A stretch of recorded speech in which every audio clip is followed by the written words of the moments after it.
Don't do what I did when I got a long-term project. I am learning to thrive in the gig economy. Would you like to learn too? Most of my career has been in journalism, and it's been breaking news, which means that I haven't really dealt with long deadlines. A long deadline for me was a half hour, 20 minutes. It was just turn the story over quickly. And since I've done it on my own, most of the projects I've done have been very short things that I turn around maybe in a day, at most, a couple days. Well, a few weeks ago, a marketing agent contacted me and asked me about doing a long-term project. She needed a website done as far as copy. And she said she'd send me over the copy, and basically I just have to write it. I could take some of the old information from the old website, take the information that she sent and just collate it and put it together. And she gave me 3 weeks, which to me was an eternity. I have never had a 3-week project on my own. So you can guess what I did.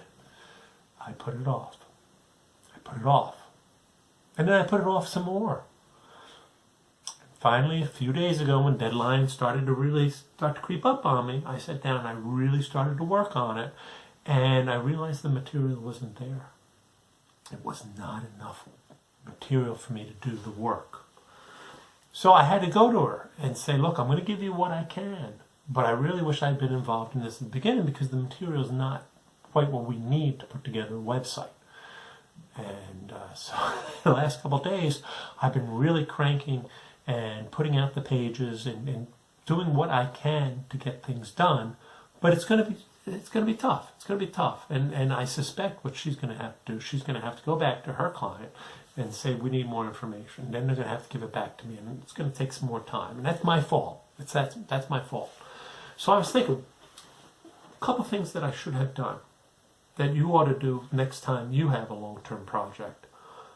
First, as soon as I agreed to it and looked at what the deadline was, I should have looked over all that material and said, is this everything I need to accomplish what I needed to get done by the deadline? Because if not, I should have been able to go back to them a day or two after I got the work and said, okay, I can still do it in this time frame, but I can't do it without this and this and this. And if you can't give me that, we're going to have to extend things. That's what I should have done. And then what I should have done is said, okay, I've got 3 weeks. Let's break this up into various parts.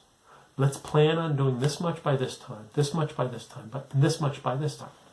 Did I do that? No, I did not. No, I did not. And so the last couple of nights I've been staying up really late doing a lot of work, and I will get it done.